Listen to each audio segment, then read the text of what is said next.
It's our reflection episode. On tonight's show, we will look back at some of the strategies that worked and some that didn't in the 2022 season. And more importantly, what we should do different next year. Plus, we'll have our usual waiver wire, pitcher preview, and injury update segments. Patrick Davitt of Baseball HQ Radio joins us next on Beat the Shift.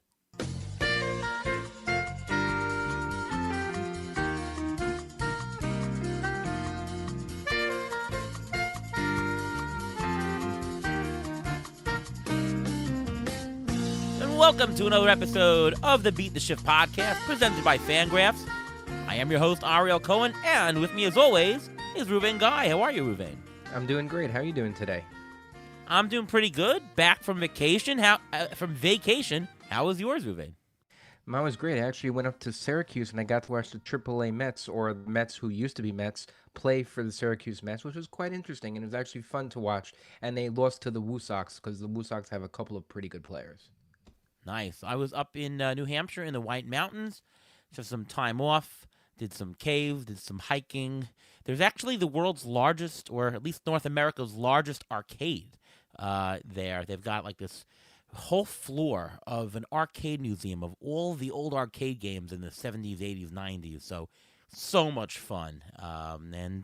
Yeah, outdoors, indoors. It was just a great, nice break, and back refreshed, back for September. Awesome. Did they have Spy Hunter? Because that's my favorite arcade game. I don't remember playing that, but if it was there, they have it. I mean, they have all the old Pac-Mans that you can dream of. But my kid and I actually spent a lot of time playing this game Off-Road that I grew up playing, and he loves it too. Yeah, with the red, blue, and the yellow cars, and the nitros. Yeah, that brings back a lot of memories and a lot of lost quarters. Well, we played like an hour and a half worth. Which was amazing, and they've got this, bowling and stuff like that, and mini golf and bumper cars and go karts. You name it, they have it. But a great trip. Glad to be back, and we've got a great show today. Want to welcome Patrick Davitt from BaseballHQ.com and Baseball HQ Radio. Welcome to the show once again, Patrick Davitt. How are you? Hi, Ariel. Hi, Ruvain. Great to be here. I'm really looking forward to talking with you guys again. Oh, likewise. Always a great pleasure having you on the show. Patrick does a fantastic job over at Baseball HQ and writing and the podcast, and glad to have you on ours. And so we jump right into it on the show here. And today we're going to have a little bit of a reflection. It's our reflection episode, and we're going to talk a little bit about what went right, what went wrong in 2022, what we could do next year, what we're thinking of improving, and so on and so forth. So let's just start with you, Patrick. Obviously, going into the year, you might have had a certain strategy, or maybe you focused on some players that you thought were undervalued or whatnot. What were some of the strategies that you thought before the season to do, and they turned out to be the right one? Well, in Tout American League, it's a single league format, of course, a rotisserie 5x5 with on-base percentage instead of batting average. I decided this year for the first time to use a spread the risk strategy in that league. So I had no player over $30, and I got better players throughout the lineup, which I thought was going to be important, or worth trying at least, to not have so many dead spots on the roster as the end game rolls around and all the players are gone. The player pool, especially on the hitting side in single league formats, as you know, is pretty dire. And so I figured this time I was going to not go after the Jose Ramirez's and Aaron Judges of the world, but instead try to spread my money around a little more evenly with a bunch of, 24, 20, 15 guys rather than $35, $40 guys. And I have to say, I think it worked pretty well. I managed to come out of the draft with a pretty solid team, I thought, but I just had a very, very tough start on the pitching side, mostly because I had two Toronto starters whom I got for $24-ish each, and that was Jose Barrios, who's turned out to be a real inconsistent guy, and Kevin Gausman, who started off looking like a Cy Young contender, then he got hurt, and all through the year, these two guys have just been getting killed by their teammates. Bad defense, errors all over the place, no run support. The bullpens are cost. I think Barrios, at one time I looked it up, he was the pitcher in the American League whose bullpen support had been the worst in the entire league as far as allowing inherited runners to score. His earned run average when I looked it up at that time was about 540. And if they had just stopped runners from scoring at the league average, his ERA would have been about 440. That's how much damage that the bullpen of Toronto was doing to Jose Barrios. But everything kind of started coming around a little bit, and I was in 10th place, 11th place for quite a while, and now I've climbed up to, I'm in a kind of a solid 8th, 7th kind of thing, and 4th place is within my sight. So I think there's a possibility that I could get that high. Certainly, I have aspirations to move up. I just made a fairly big trade at the deadline, and to address some opportunities in the categories. So yeah, I'm pretty excited about this team, even though I'm not going to win. But I'm excited anytime I have a team that's not doing well that I manage into a situation where they're doing better. So the spread the risk strategy is something I think I'm going to be looking at in the future as well for this league. I have a couple of comments, Patrick. So first of all, on Kevin Gausman, his his ERA is 3.14, which is fantastic this year. His BABIP 3.71. That is a tremendously high BABIP. Do you think that that is a product of being on Toronto?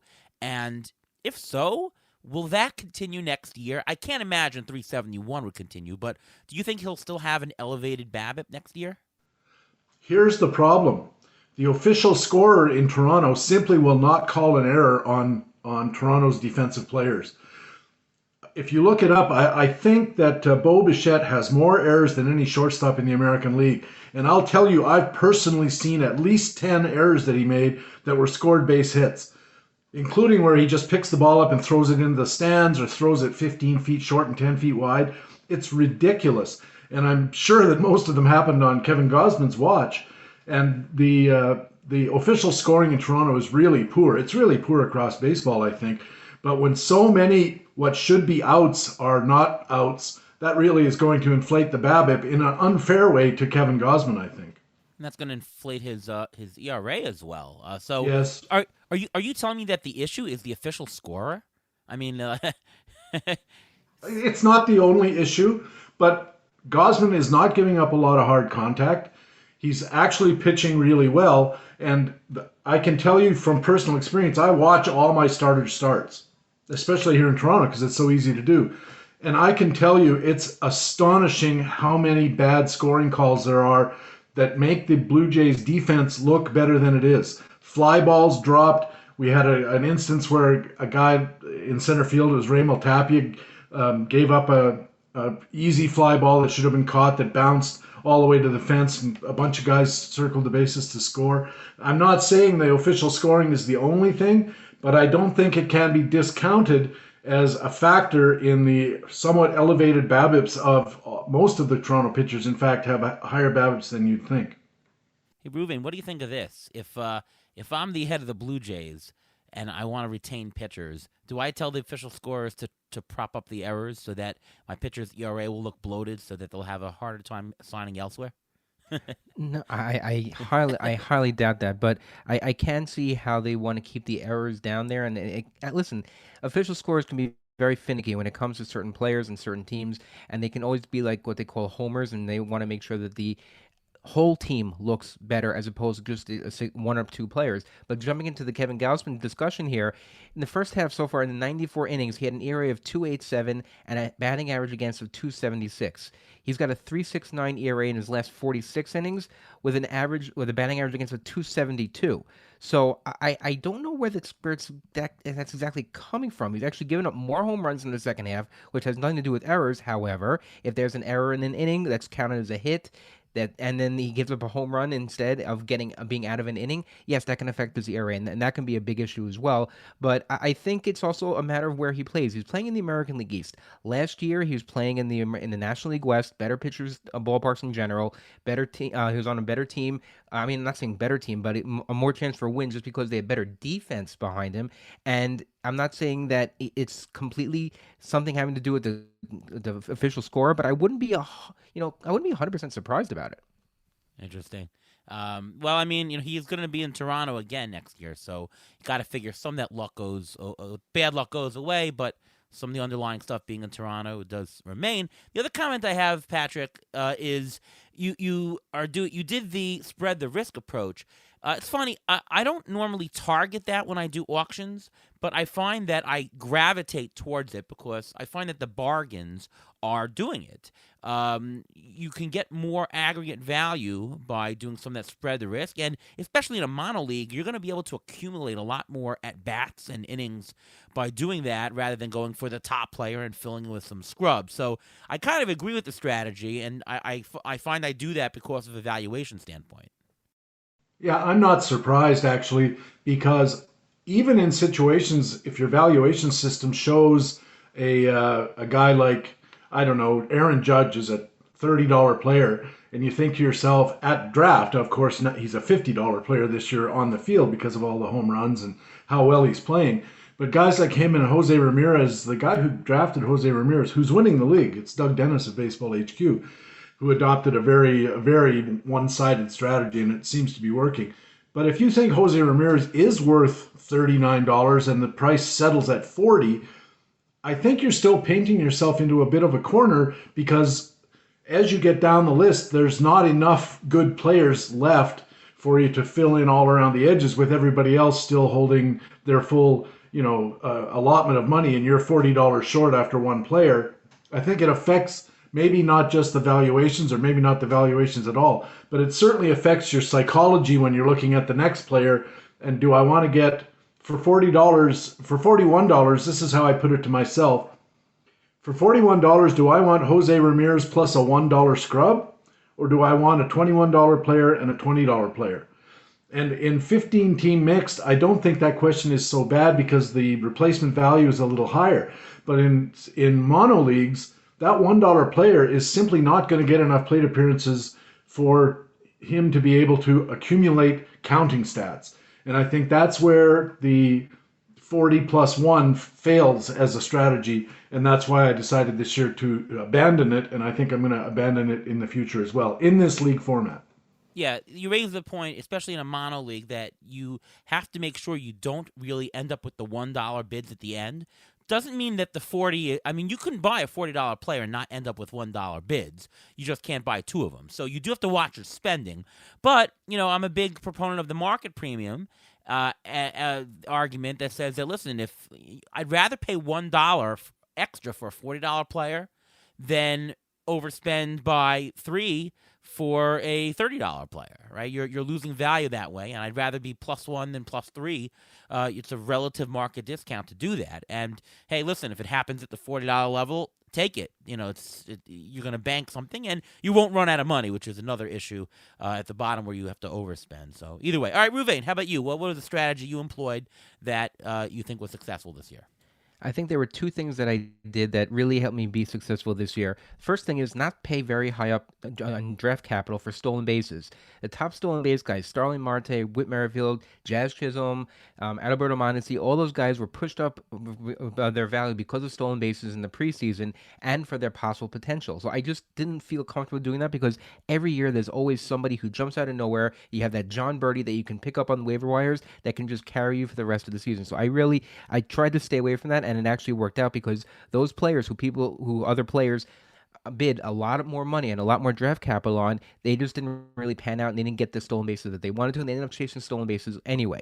The second thing is I refused to pay top dollar for the closers, and I did not want to, I said this preseason, it's recorded on all our podcasts, I did not believe in that. The only top closers that really panned out was Edwin Diaz, Kenley Jansen to a certain extent, Emmanuel Clase, and maybe Jordan Romero a little bit. I mean, if you consider him one of the top ones, but everyone else, you got the saves, but look at their ERAs and look at their whips. Usually when you have a top closer, you expect saves, good ERA, and good whip. But if you have Josh Hader and you get yourself 30 saves and an ERA that's right now at 6, I mean, what are you doing with that? It's kind of counterproductive, because I'd rather have a later guy who's not going to get as many saves as those top guys, but has an average ERA. Let's say 3.5. The guy's going to be 3.5 or 4 or something like that. And I'm safer with that, because all these top guys seem to have blown up this year. What am I going to do next year about it? I don't see myself paying for stolen bases again next year, and I don't think I'm going to pay for top closers either, because unless I can get Edwin Diaz real cheap, I don't think I'm interested in anyone. Do you agree with that, Patrick? With those 2 points? Yeah, I think I kind of do, and I'm going to talk a little later about a strategy I may take in snake drafts, not in a mono league, about closers. I think the problem with the strategy, as Ruvain correctly identified, is that you spend heavily of your draft capital. There was guys going in the third round last year, and Hayter was the classic example that he just didn't pan out. And the additional problem I'll say with the closer situation is it's not entirely a talent based thing. It heavily depends on the manager's proclivities. So you can be the best pitcher in the bullpen, but if you happen to be in Tampa or to a lesser extent Minnesota, but also in Seattle, then you might have the best pitcher in the bullpen, but that doesn't mean you're going to get the saves. And you have to be real careful about that. And I think we're going to see more of that in the future as more and more teams start going to the high leverage, let's get the 3, 4, 5 hitters out in the eighth, and we don't care about the save. And unfortunately, us as roto players, we do care about the saves, but Major League Baseball managers don't care what we think. They're trying to win games. And I think the correct valuation and the correct strategy for acquisition of closers is going to be a real conundrum for the next few years until situations start to shake out. I would like to have had Josh Hader this year, and I didn't get him for one reason or another. I got sniped in TGFBI, which is a snake draft. And of course, now I'm delighted with that fact because I got a pretty good player in that round. And I'm glad I didn't waste the pick on Josh Hader, who looked like a solid lock for the longest time and turned out not to be. Well, I disagree with somewhat of that. As far as the steals go, I think that is true. I think that the premium paid by the market was not just. I think that there was no good locks anymore for the stolen bases. My biggest strategies were to target guys like Tommy Edman or Starling Marte. I thought those were going at reasonable prices. They were not overpays for the kind of production they gave. And I think that was fine. I did not see myself pushing up late talent, pushing up early talent. I just went for value early. Now, it was good to take some steals as you go, but I was comfortable taking like a Freddie Freeman who steals 10. And I think I was comfortable taking a guy who does 10, a guy who does 7, a guy who does 12. I was fine chipping in that way. I didn't really blow anybody out of the water in stolen bases in a league, but I got enough value. I was, so if I'm in the middle of the category, sure, but I'll be better elsewhere. I didn't feel the need to pay for it, and I think overall it went out well. As far as the closers, I don't know. I kind of think that in the draft, all the guys late were busts. I think that anybody who threw a dart after, let's say, Gregory Soto, David Bednar was just a bust. And the probability of a hit was earlier, was on the top, was fine. The super elite guys were too expensive. Hendricks, Hader, the cost to roster them was a ridiculous third round. I saw no point in doing that. You're just passing up too much talent.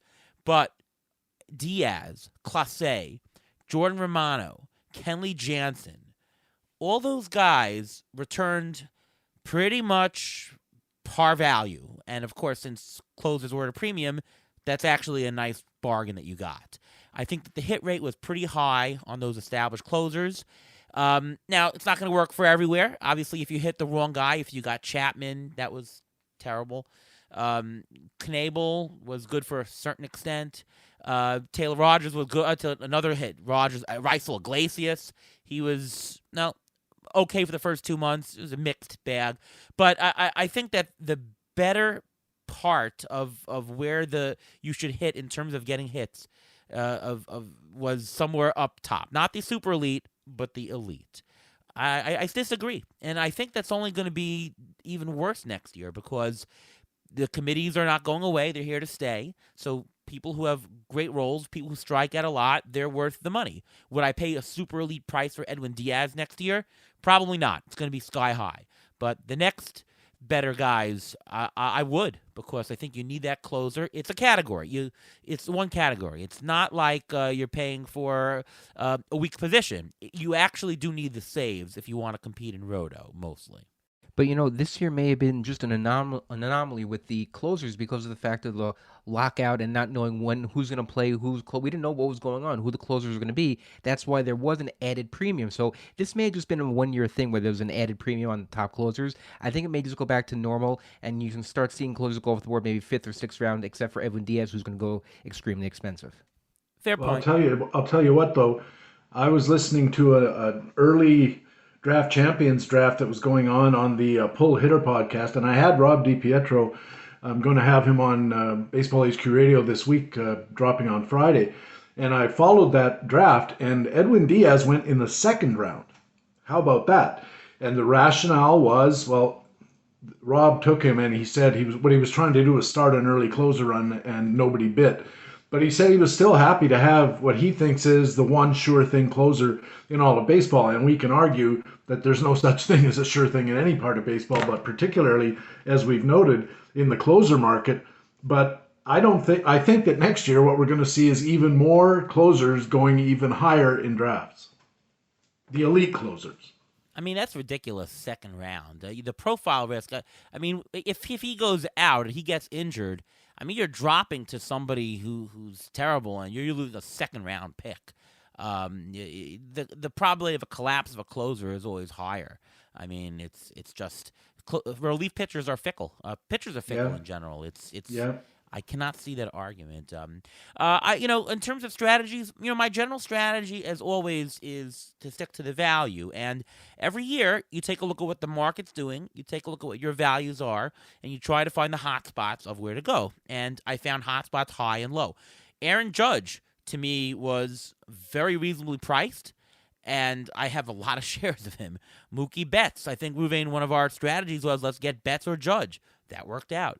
The stolen base guys, Marte, Edman, that worked out. We had hot spots lower, Blackman, Ian Happ. We said all of these on the show, by the way. Those worked out.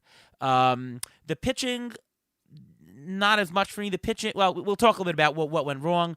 But I do think, though, that the biggest strategy that I employed more this year was risk. And I made a point to stay away from risk at the top. I made a point to get low-risk guys. Aaron Judge came up as one of the lowest interskew players. His homer total, every projection system projected the same amount. I mean, it was no question that he had the skill. And there's no question he's going to get the playing time. He's just very stable. And obviously that was correct. That was one of the big things I had. Any comments? I think everything that you say makes an awful lot of sense, and I really have always believed in the core idea that you have to find value where you can get it. I'm old enough to remember there was a guy called Robert Stahl who put out a system, and there was a guy called Steve Mann, and these were pre-internet, so these were books that you bought off the bookshelves, the bookstore shelves, and they all said the same thing. The only way to win this is to pay $27 for $28 players, or $14 for $15 players. They were all very certain of that. And then the question is, since we all know that, then the scenario, I think, shifts to the draft table itself. And how are you managing your money, and what are you doing regarding what other people are doing, zigging when they're zagging, or are you following along? All of those kind of things are, I think, going to be increasingly important. And I think it's an area where might be the next big fantasy baseball industry trend is more analysts trying to figure out the game theory of it the way that they have done in poker. So, because so many guys playing poker understand the odds, so the only way to win is to master the psychology of the game and the understanding of money management. Yeah, it's about the valuation, and it's about managing the risk, because like the stock market, there's risk for players. You want to get the highest return per risk. Also, the big proponent of getting the guys who do a little bit of everything. Mark Canna. Yep.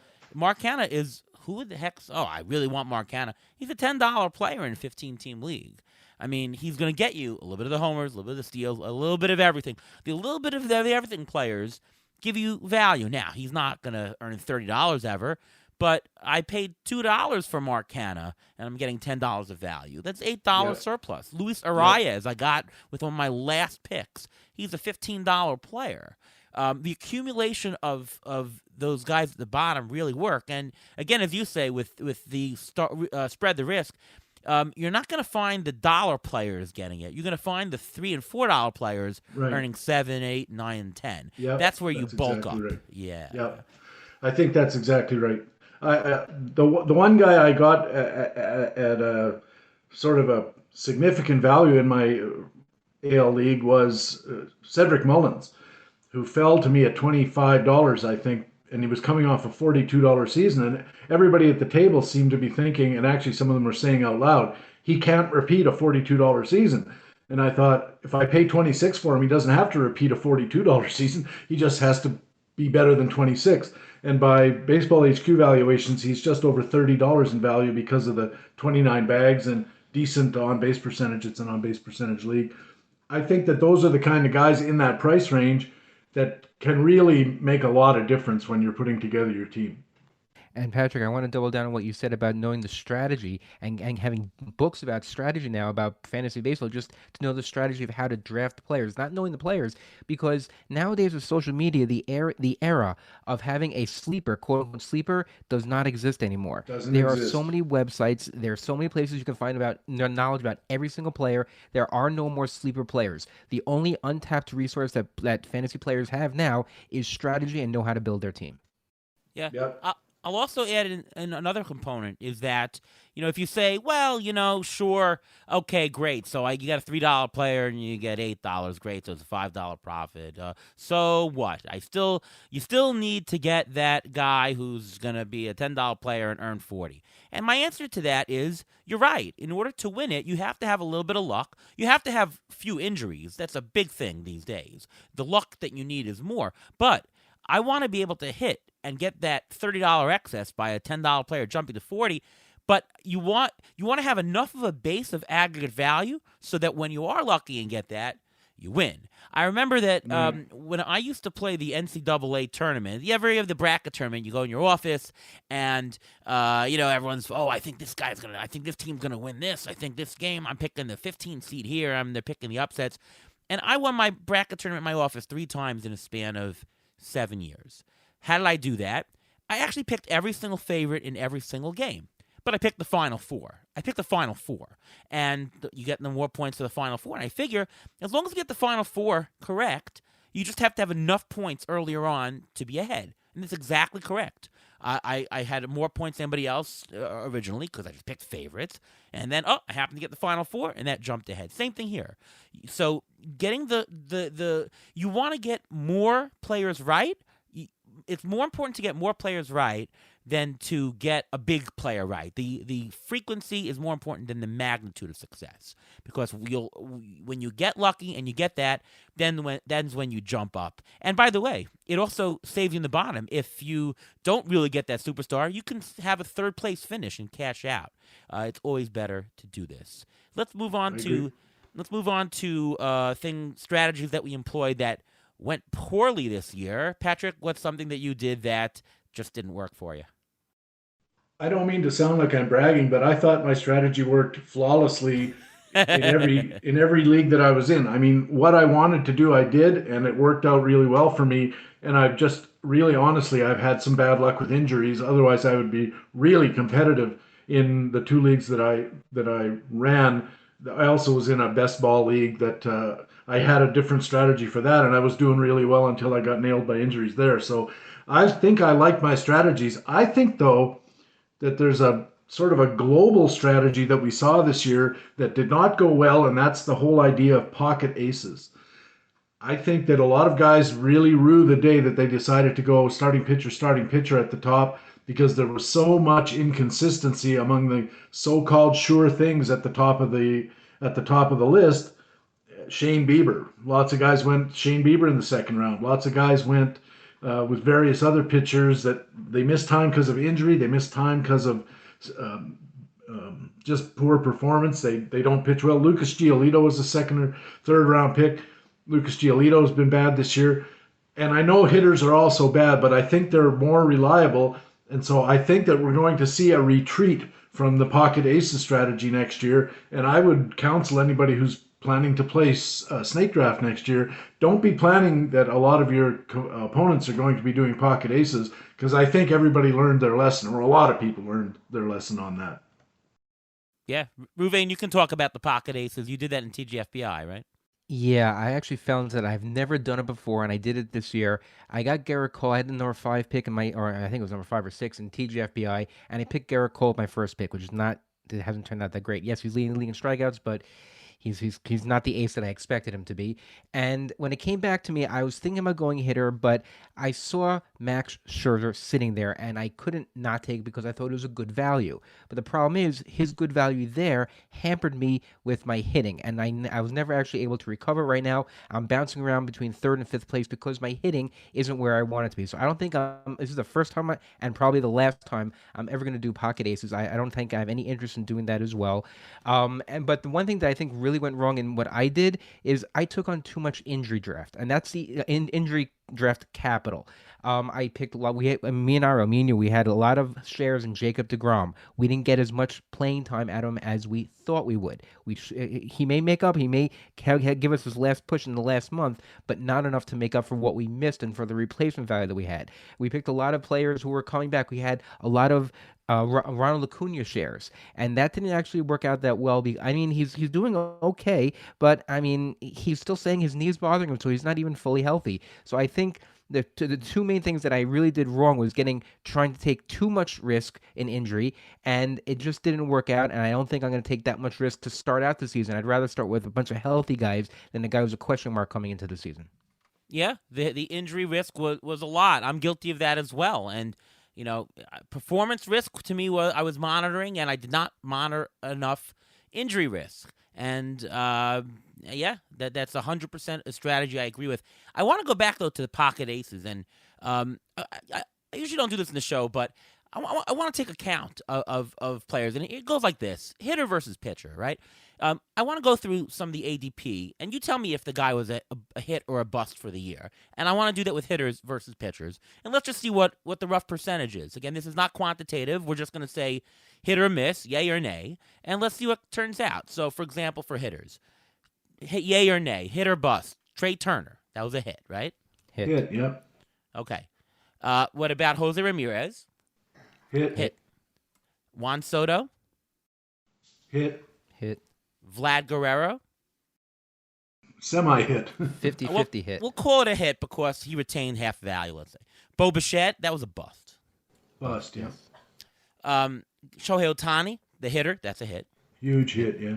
Bryce Harper, hard to say because of injury.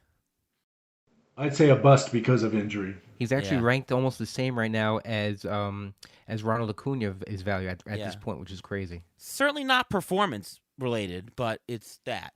Kyle Tucker, that's a hit. Yes. Right? Right. Mike Trout, I'd say bust because of injury, right? Yep. Rafael Devers is a hit. Yep. Let's do a few more. Mookie Betts, that's a hit. Acuna is a bust. Luis Robert, hit, right? Yes. Yeah, okay. Freddie Freeman, that's an obvious hit. What about Ozzy Albies? That's a bust because of injury. My second round pick. Yeah, let's do 3 more. Next 3. Manny Machado, huge hit. Hit. Yes. Yep. Jordan Alvarez, hit. Tim Anderson. Yep. Bust probably because of injury. Yeah. Okay, so I've got 12 hits and I've got 6 misses. So, this is a 2/3 chance pretty much. Let's do the pitchers, all right? Here we go. Yep. Garrett Cole. Hit. For where he was taken, I don't think he was a hit. 50-50. Let's call him a hit because Patrick's the guest. Okay. Corbin Burns, that's a hit. DeGrom, that's a bust. Scherzer. Hit. Yeah, hit. Walker Buehler, it's a bust. Brandon Woodruff. Yeah, I don't think bust so. for the. I think you should have a category for 50-50 and give them half a credit for a hit. Shane Bieber. Bust. Julio Urias. Actually, a hit, I think. Hit, yeah. Okay. Giolito. Bust. Zach Wheeler, hit, I'd say. Yeah. Alcantara's a hit. Aaron Nola. also 50-50. Okay, let's call it a bust since we gave the other one credit. Two more. Robbie Ray. A bust for where he was taken, I think. More bust, I think. Yeah. And Freddie Peralta. Bust. Okay, Same thing. so we've got 6 hits and we've got 8 busts. So we're over 50% failure rate for pitchers, and we're 2/3 success rate for hitters. I mean, to me, if you want things that are going to do early, you're just draining half your value on the pitchers, whereas hitters, you're earning your value. I just can't see why you would take 2 pitchers, pocket aces. I mean, 1 pitcher, like maybe. Pocket aces, you're running the risk of having one of those bust for sure, right? 2 of them, you're doubling your odds. It's a bad tier, and it's a bad tier to drain value. So, again, this is not a quantitative analysis, but this is just showing you that, I did this to illustrate the fact that, just take a look at the successes and failures. Where do you want to play? I definitely want to play in that hitter tier. Those are such good hits, and they hit for tremendous value. And one thing, and how many of those hitters were bust because of injury? A lot of the pitchers we said bust for was not because of injury, but just Right. because they didn't perform to what we expected them to perform. That's true. Yeah, it does come from the injury, not from the performance. And yeah, you're going to have injuries anywhere up and down the scale, right? So you might as well have the successful performance as well. All right. I do want to talk about what we're going to alter for 2023 drafts. What strategy do you not perform this year that you say, you know what, I should be trying more of that? Patrick, we'll start with you. Well, in both the tout auction and in the TGFBI snake draft, I was too cautious or too unwilling to get any kind of borderline sure thing saves, and I ended up paying for it in both leagues. I thought I could cobble it together on the waiver wire because I've done that successfully in the past, but I think there used to be a bit more of an information advantage that would let you kind of grab that guy a week early because you knew what was coming. But as Ravane said earlier, on a different topic but the same general subject, is you just can't rely on being the only guy who knows that anymore. There are no sleeper closers either that you alone know about. And so I think I might lean a little more towards getting one of the established solid top tier closers a little earlier than I might ordinarily be comfortable with. I ordinarily start looking in the 6th or 7th round. I think I might bump that up 4th, 5th maybe. I'm not going to get Edwin Diaz, I know, because I'm sure he's still going to go. Guys like that are going to go. But I'm going to be a little more aggressive in pursuing closers, even though I said earlier, and I stand by it, I think closers are extra risky because of the manager decision aspect of their playing time. Yeah, I mean, I sort of echoed that earlier. I think that you just have to see what closer in that second tier, call it elite but not super elite tier, is going for a little bit later than everybody else, and in your particular draft, and that's who you go on, because I think that's a great spot to play in. Ravane, what about you? What's something that you want to change for next year? I think I may go with a little bit more stars and scrubs in a 15-team type setting just because of the fact that I think it plays out a little bit better. If you have a deep knowledge of the player pool, I think you can manage a stars and scrub team a little bit easier in a 15-team league than in a smaller league like a 10-team or 12-team. So I think that's one thing I may change, along with trying to avoid a lot of the injured players. I think it all depends on what the player pool is, but sure, and I wouldn't reserve myself to doing that. I would just say, let's see where the value is. What I'm going to change this year, I think that I was very sloppy on the waiver wire this year.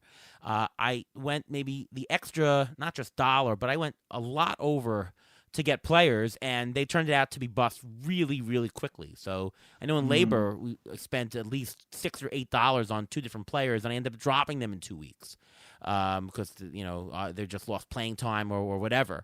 You figure you want to get the next hot thing, and it just didn't pan out, and that was definitely a problem. Also picked up and didn't give it enough time. So I know we picked up like Lars Nootbaar, and maybe it was a space issue in the team or whatever. Dropped them too quick after we have the right pickup, but just didn't have enough faith, and that kind of thing. I find that the lower bids generally generate more return on investment, and holding.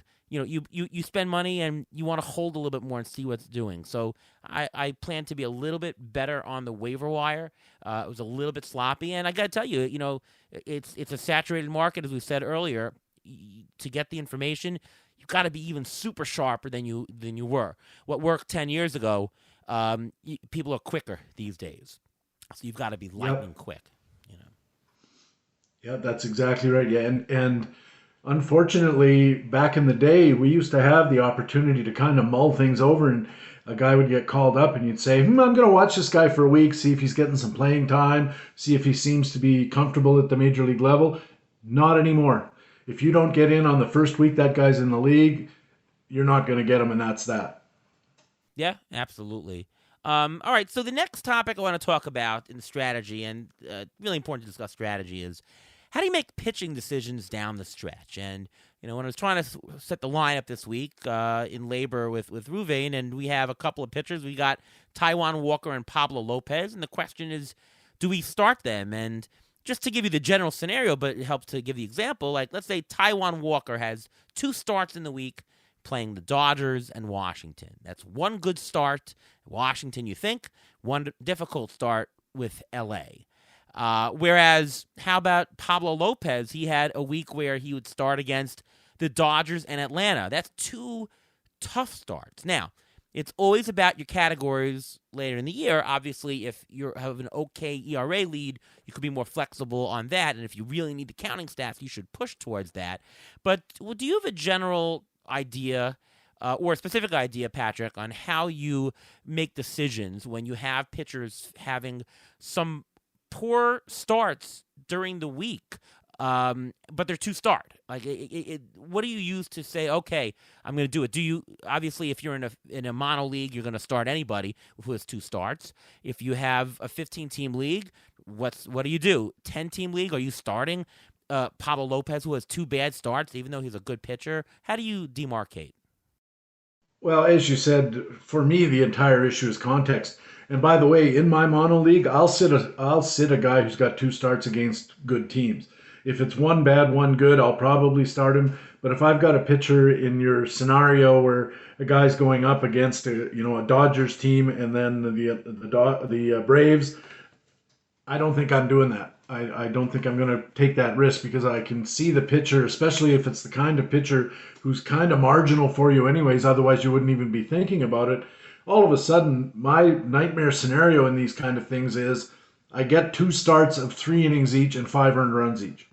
And I don't get the benefit of strikeouts. I'm not going to get a win out of the deal, and I get crushed on my ratios, and I just don't want to take that chance under any circumstances. But late in the year, I think the context that really matters the most is whether you're attacking wins and strikeouts or you're defending ERA and WHIP.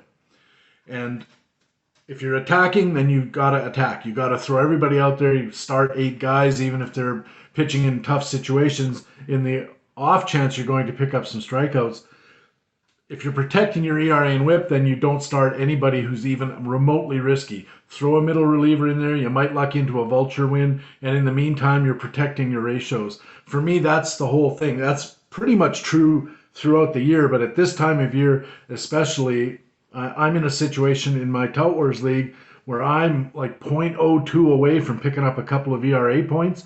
I'm not throwing, James Kaprelian out there against anybody. I don't care if he's playing the Little League World Champions. Ruvain, you agree, and what are your thoughts? I think that it's at this time of the season, it's so hard to not throw a 2-star pitcher. I love throwing 2-star pitchers, but a lot of times during this part of the year, the 2-star pitcher doesn't necessarily get the 2 starts. Like you mentioned the Taijuan Walker situation, he's going to lose. He's actually lost his 2-start because they just announced that Carlos Carrasco is coming back on Sunday, so they're giving everyone an extra day. So the 2-star pitchers can be risky in the fact that, yes, you're gonna get the strikeouts. You have a good chance of getting a win, but if you throw in the relievers, you can get a vulture win, and I really like that, and I really like having that option.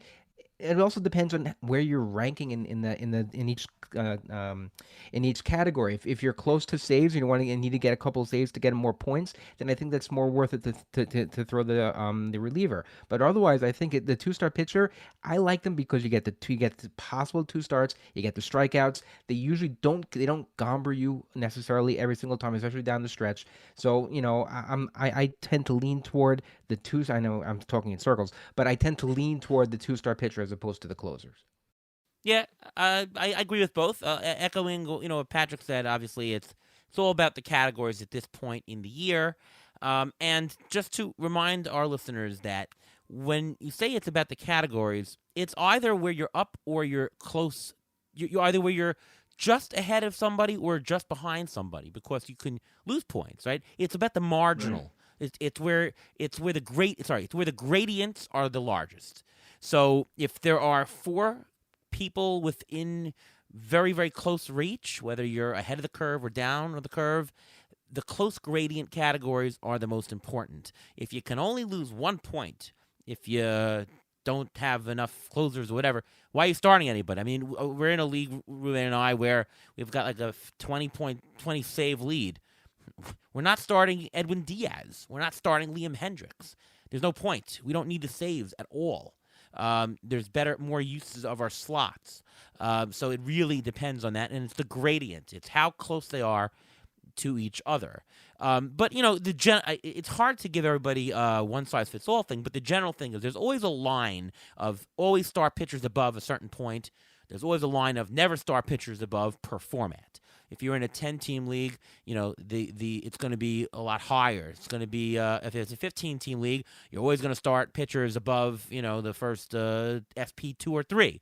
It really depends on the format, but you have your general always start this, your general never start this, and then the line of where you start or not is always bounced around based on the matchup, based on the category need, and so on and so forth. And you have to do that yourself. No one can tell you exactly what to do, but you just have the general principles. And I'll throw one other thing in just 1 sec. I'm sorry to interrupt, Ariel, but if you're planning to try to get wins by using relievers, make sure you go to a site that has leverage stats and take a look at the last maybe 2 weeks to 4 weeks of usage, and make sure that you're picking up relievers from the free agent pool who seem to be getting into high leverage situations. If you're picking up a reliever and he's the kind of guy who comes in when the game is out of hand, you're never going to get that vulture win that you want.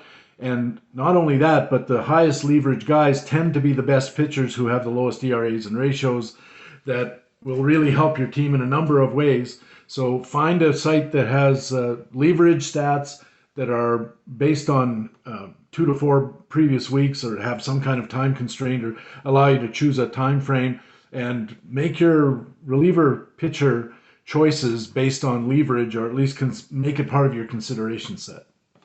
Absolutely.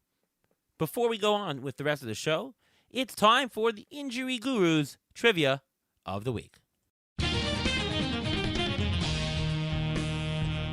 Now, I actually want to build on what we were just talking about. We're talking about whether we want to start starters or relievers and stuff like that. Last year, there were a total of 835 players on the IL, including COVID. This year, there were 600, and if you take out the people who had COVID, it was a total of 619. This year, taking players who didn't have COVID, do you think that number is up or down from last year? So basically, do you think there are more injuries so far this year, or do you think there are less injuries this year? Patrick? Well, just based on the general trend, I'm going to say more. Yeah, I would have thought more this year. The answer is actually less. If you take out COVID IL slots, 132 players were injured on average or put on the IL last year per month. This year, 106. So actually, there's almost a 20% decrease in IL stints this year. However, coming down the stretch, a whole bunch of top pitchers went on the IL. Shane McClanahan, Justin Verlander, and pitchers of their ilk. What happens, Patrick? This is a question for you. What happens when they come back? Are you playing them right away, even though they may only go 4 or 5 innings? You may not get a win out of them. Or are you going to use like a so-so starter and do that instead of playing a pitcher who may not go the innings needed to get a win. Well, so pitchers got a relatively reduced chance of getting a win anyways. I'll always start Shane McClanahan over any scrub that I have lying around on my roster that I'm picking up out of the free agent pool. He could go six, right? I mean, he could strike out the first 10 guys. It wouldn't be the first time he's done it. Well, I guess it probably would be, but you know what I mean. He could easily strike out 10 guys in the first 4 innings, and then he can coast through the fifth and be in position for a win. I think if you've got a star player in any kind of context, I think you're always better going with him, even if it appears like there might be some risk. Because I don't think that they would put him out there if they thought there was a genuine risk that he wasn't going to be able to perform well. I mean, if you told me that Justin Verlander, upon coming back, is only going to have 4 innings, would you play him or Kyle Bradish?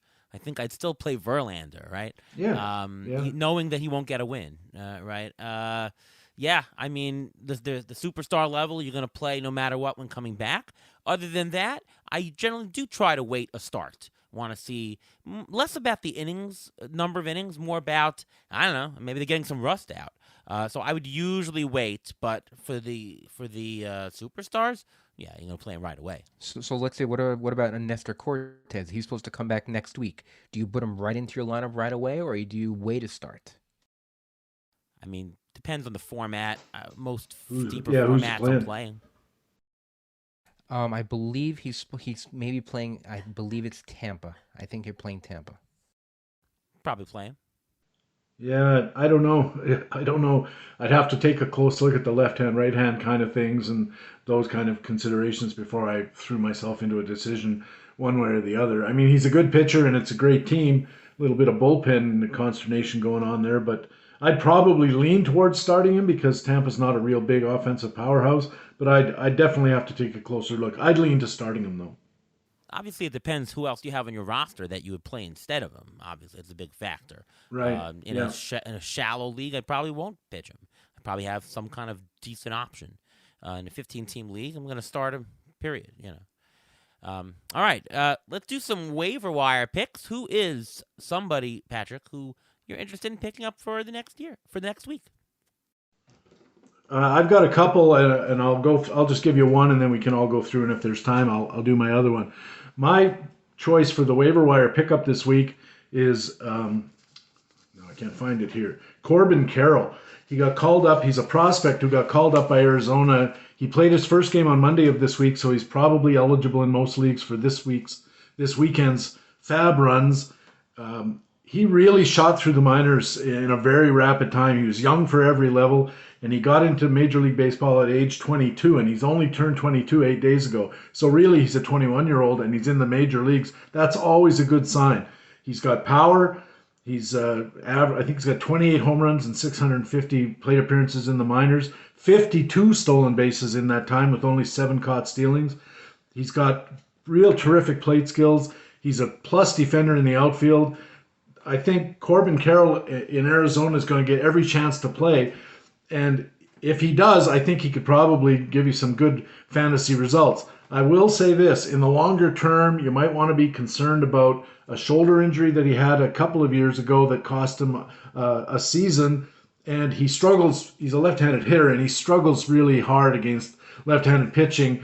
And of course, that'll get worse in the major leagues. So it could mean that there's a platoon, especially in his near future, that's still the good side of the platoon. He's getting the right-handed pitchers, but it might cost him some plate appearance. And he strikes out a lot. He doesn't have a real high swinging strike rate, but nonetheless, he strikes out a lot, 20%, I think, something like that, which is not that bad, but that's in the minor leagues. You can probably bump it up to the high 20s in Major League Baseball at this level because of the better pitching. And I wonder if he might be a little too passive, but if I had the opportunity, I'd certainly be putting in a fairly aggressive bid on Corbin Carroll if I needed an outfielder.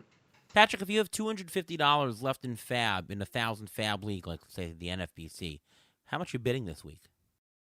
On Carroll? Yeah. Well, of course, a lot depends on, you have to look through everybody else in your league, see what they have, and whether they need outfielders, or whether a Corbin Carroll would be worth it to them. But I think I'd probably be looking at something in the neighborhood of 175 to 200. Moving? I think I'd probably go like 80 or 90. I wouldn't go more than that. I like to have the hammer at the end. I like to have more fab at the end, so I don't think I'd be spending that much. I'd say it depends where I am in the standings. If I'm in last place, I'm bidding $240 on Corbin Carroll. If I'm in first place, I'm probably putting a keep honest 75 to 100 bid. And obviously, if I'm in the middle, somewhere in the middle of that. It really depends on how much you need the guy, I think, right? All right, moving. How about a waiver wire player for you? I got a couple. I'm going to start with Manny Margot. For some reason he's only owned in 32% of CBS leagues. He just got off the IL. Brandon Lau is on the IL, so he's going to get more playing time. He's had a 301 average with 3 homers and 6 stolen bases, 28 runs in 60 games, and he's hitting 318 since he came back. He's been playing almost every day. If you need an outfielder, he's a definite. If he's available in your league, he's a get, I think. Another guy who's been playing him a lot next couple days. Actually, the Yankees are playing the Rays 6 times out of the next 10 games, so they're going to get to know each other a little bit better now. Oswaldo Cabrera from the Yankees. I actually saw him play when I went to Mets Yankees. He actually threw someone out at home plate. I believe he threw Brett Beatty out at home plate at the game I was at. He's played 7 games in the outfield. He's eligible at second base, which means he may get eligibility in the outfield soon as well. He's batting .320 over the last week, so don't look at that .240 average he has so far this year. And in AAA for this year, he already has 9 homers and 13 stolen bases. He hasn't shown it that much yet in the majors, but that 15-15 possibility is always there for him, and going down the stretch, he's going to get a lot more playing time, even though he's a rookie. And another guy I want to mention is A.J. Puck. I mentioned him before, but Zach Johnson is on the IL. Danny Jimenez is on the IL for the A's. A.J. Puck is a closer by default. He's only owned in 22% of leagues, and if you need a closer, yes, they're not the best team, but if you do need a save, he's a guy to get.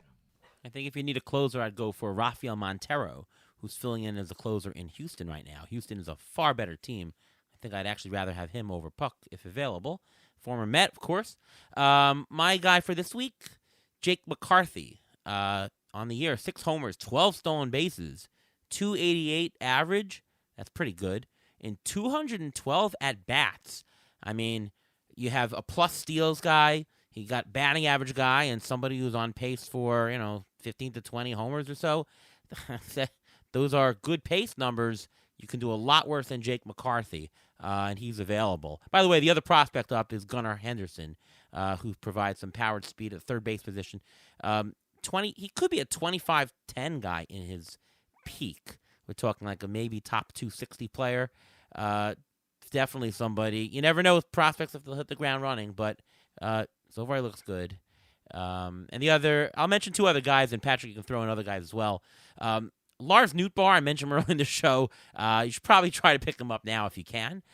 He's still available in some shallow leagues, so take a look.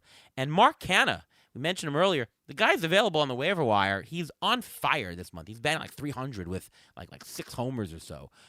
Mark Canha is looked in the groove. I saw him at a home run live. I went to the Tuesday Met game. I'd pick him up. What about you, Patrick? Anybody else?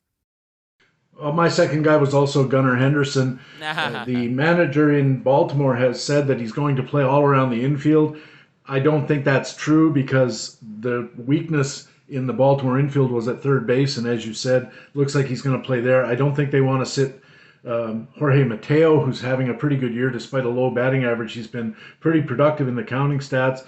And Rougned Odor, also very low batting average, but he's providing a little bit of pop and a lot of spirit out there on the field. So I think Gunnar Henderson, good power speed combination, as you said. Probably not a super asset as far as batting average goes, but he strikes out so much. But I think that this guy's going to be a real good player, and it may start now, it may not. I like Corbin Carroll better than I like Gunnar Henderson for right now, and probably a little bit more for the future, but Gunnar Henderson's definitely a guy to be looking at.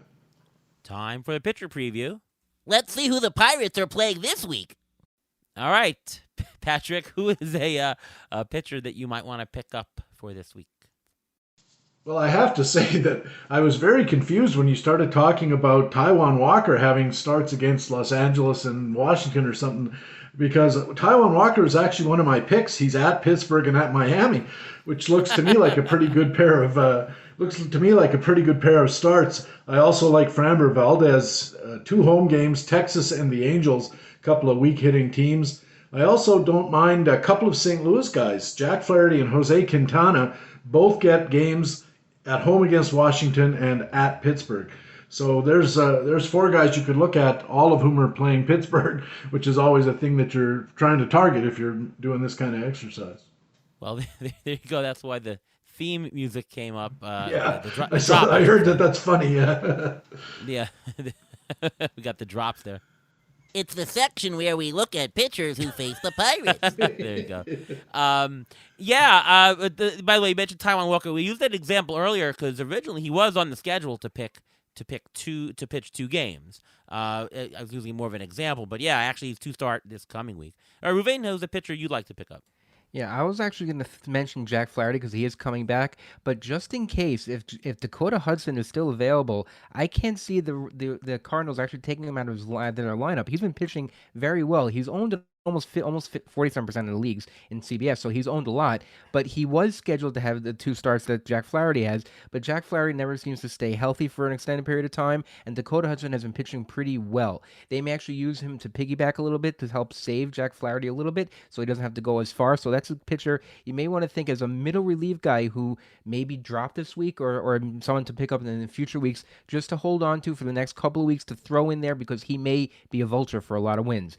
But the main guy I wanted to mention was Drew Smyly. He's only one start this week. It's against the Reds, which means he's probably going to be a two-start. I think he's pitching Wednesday I think it's Wednesday. He's probably going to be a two-start the following week. So he's last four appearances, 23 and a third innings, 21 strikeouts, 1.16 ERA, and a .94 whip. That is pretty good. And if he's one start versus the Reds, which is not a great team, yes, I know Drew Smyly's not a good team either, but the Reds are not that good of a team. And if he's a two-start and you want to get the two-star guy, he's only 32% on CBS, and he's a guy to look at. Yeah, I have a couple guys to talk about. First of all, on the Mets, David Peterson. Now, Carrasco's coming back, so maybe he gets bumped from the rotation, but you think the Mets pitchers are going to stay healthy? I hope they do, but you never know. And David Peterson's pitching lights out. 3.21 ERA, 7 wins on the season in just 89 innings, 104 strikeouts. He's got one of the best sliders out there for swing and miss. David Peterson's a good pitcher. Gotta think that he's going to factor in somewhere for innings for the Mets down the stretch. I can even see the Mets going 6-man rotation to keep DeGrom and Scherzer fresh. I can really see that. So, and the Mets have a really easy schedule in September. So David Peterson, maybe if he doesn't start this week, I would just keep him around if you have the room. Justin Steele, he's playing versus Cincinnati, versus San Francisco. Then he's versus Colorado. So bunch of decent good teams. 3.18 ERA. And by the way, since July 1st, it's a 1.46 ERA. And it's sort of legitimate. Maybe it's not 1.46 legitimate. It's maybe sub 3. He's got a 50% ground ball rate. Anytime you see that, that's a great sign. Nothing unlucky about his profile. The only issue is winning games. He's on the Cubs. Doesn't win a ton of games at all, but he's been decent. If you are looking for somebody serviceable that won't, somebody put in the deep league, it's probably for you. Trevor Rogers, he's still available in leagues. He was looking good in his rehab. Pick him up. He looks very good in his outing versus Tampa Bay. He's at Philadelphia this week, but then he's 2-start Texas and at Washington. So you kind of have to pick him up now. And the other pitcher I want to mention is Marco Gonzalez. He is a very streaky pitcher. He goes on torrid streaks, and then he gets roughed up. He has a career 4.05 ERA, and every year he seems to get to that. He's at 3.99 ERA this year. Doesn't have a lot of Ks, but he's actually increased his ground ball rate this year. He stays in the game a long time. He has actually 3 straight wins in the last 3 starts. He's won 5 out of his last 7 games that he's pitched. He's on a good streak. He has only 1 start this year of under 5 innings. And I said decisions. He's 10-12, so he stays in games. He is versus Chicago White Sox and versus Atlanta. Atlanta's not a great start, but it's 2-start, and if you need the wins, there you go. And then he's at L.A. Angels. So I'm always a big fan of Marco Gonzalez, and he's streaky. He's on a streak right now, so consider him. Anyone else have anything else to mention? I don't, but I'd like to challenge you guys with a trivia question of my own. This is something I talked about on Baseball HQ Radio in my extra innings commentary at the end of the show, and I'll phrase it differently than I did there. But Which relief pitcher has the most wins in the major leagues and has more wins than Aaron Nola, Max Scherzer, Corbin Burns, Joe Musgrove, Nestor Cortez, Adam Wainwright, Brandon Woodruff, Corey Kluber, or Nick Pivetta? He's outwon them all. It's the guy on Toronto. Yes. You talking about What's Adam his name? Simber? Adam Simber is the right answer. Yep. There you go. Adam He, Simber. he's always on the top of the list of pitchers to pick up, and I just don't want to get him just for his wins. That's the only reason I would actually pick him up. Crazy. Yeah, he's pretty inconsistent. I had him on my roster in tout, and I think I got 6 or 7 wins for a while. He was leading my team in wins before I dropped him because his ratios were not that great, and there's no strikeouts at all. But yeah, there's wins to be had out there if you're interested. Ryan Helsley of St. Louis has 9 wins this year. Unbelievable. Yeah. Sometimes you always have that one odd reliever. Was it Trevor May a couple years ago? Had like 9 or 10 wins. Yeah, And a couple years ago, I think Jerry's Familiar led the Mets team in wins a couple yeah. years ago, which Yeah, is yeah. crazy also. It's crazy. It is.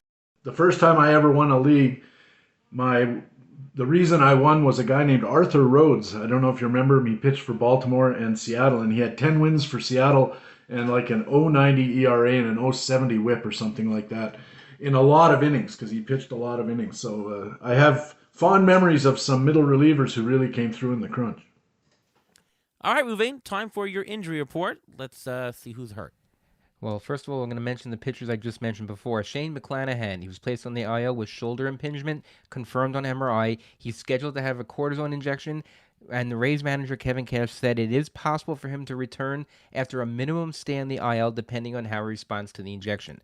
We'll see how that goes. Tony Gonsolin was placed on the IL with a right forearm strain. Dodgers manager Dave Roberts said he expects Gonsolin to only miss 2 starts. He said that Gonsolin felt some tightness coming out of his most recent start, so they placed him on the IL out of the abundance of caution. I actually think that Durant did that just to check his innings, just so he doesn't have too many innings going into the playoffs. Yeah. Francisco Alvarez, a catcher for the Mets, who was always thought to be brought up, he may not be done for the season after all. People thought that he was going to be out because he needed right ankle surgery. He also had an injection, and they're trying to avoid surgery at this point, so he still may come back, but I don't think he's going to get much playing time in the majors. So if you're in a keeper league, hold on to him. He'll be fine for next year, but I don't think you can get any value out of him this year. Justin Verlander placed on the IL with a right calf strain. MRI revealed calf fascial disruption, but no muscle fiber disruption, which means that it's not that bad. In English terms, that means it's not that bad. There's no timeline for his return, but I think they do also just want to rest him, make sure he's ready for the playoffs because there's really no reason to have him. And another guy who I was actually thinking about mentioning in the waiver wire was Eduardo Escobar because Brett Beatty was placed on the IL with a thumb injury. He actually tore his UCL in his thumb. He needs surgery. He's done basically for the year for 5 weeks, which means that because Luis Guillorme is still on the IL, Eduardo Escobar will now be the full-time third baseman for the Mets in that lineup, playing against an easy schedule. He's only 44% owned in CBS, so if he's available in your league, take a look. He may be because he's only batting .218, but he's going to get significant playing time down the stretch. By the way, do you think that it's a good thing for the Mets to have an easy schedule down the stretch in terms of being prepared for the postseason? Like, is it good for the hitters to gain the confidence in the hitting heading into the postseason, or is it better if they play tougher teams so that they get better competition? What do you think? I think it's better for them to get as many wins under their belt and get that first round bye as much as possible. They're trying to stave off the Braves, and the Mets haven't collapsed. That's the whole thing in New York, how the Yankees are collapsing and the Mets are not collapsing. Just the Braves are really, really good. With the Braves breathing down their neck, the Mets just won 2 out of 3 against the Dodgers. 2 out of 3 against the Dodgers. That's a big deal because now they're playing Washington, Pittsburgh, Miami, Oakland. They're playing all the really low-level teams, which is good. Build up their confidence. Get everyone where they should be. They can do the 6-man rotation, which is good for the Mets, but it's bad for fantasy because you're going to lose those 2-start slots for Max Scherzer and pitchers on their roster. But I think it's great for them. I think it'll help build their confidence, get them to where they need to be, and which is getting that first-round bye. I think Scherzer might be the kind of guy who'll throw his weight around and say, "You're not skipping my turn in the rotation," and he'll probably get away with it because they're paying him like $1 bazillion. But to answer Ariel's question, I think that it's good for the Mets to have a lot of weak sisters that they can play. Their second string guys, mix them in, make sure they get ready and have some field experience in case of injury during the early rounds of the playoffs or during the playoffs in general.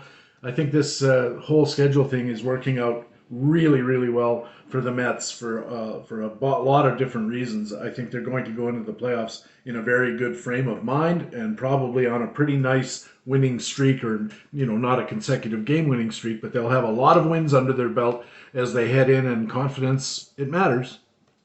Yeah, the Mets have not had a 15-game streak, a 15-game stretch this year where they've lost more than 8 games. I think their worst stretch this year of 15, they were 7-8.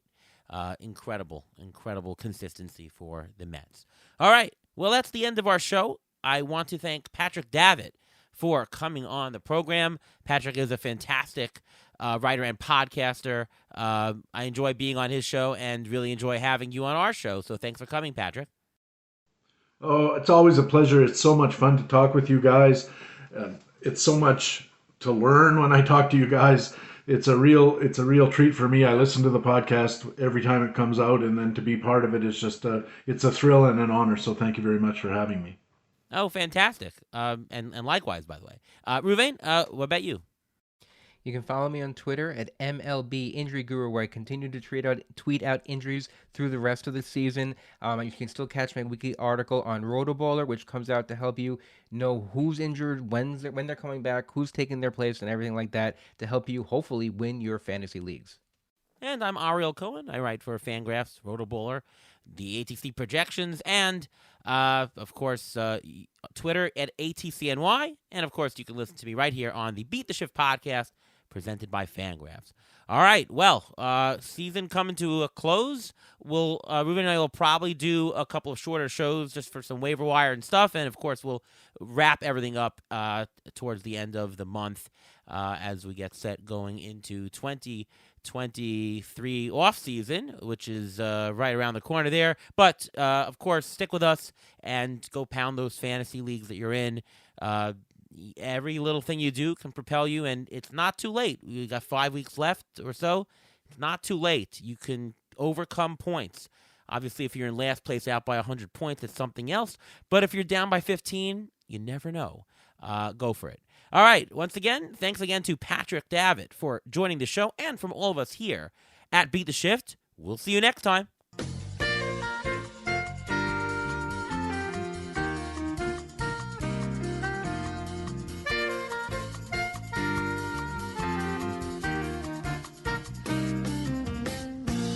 Thanks for listening to the Beat the Shift podcast presented by Fangraphs. Follow us on Twitter at beat_shift_pod.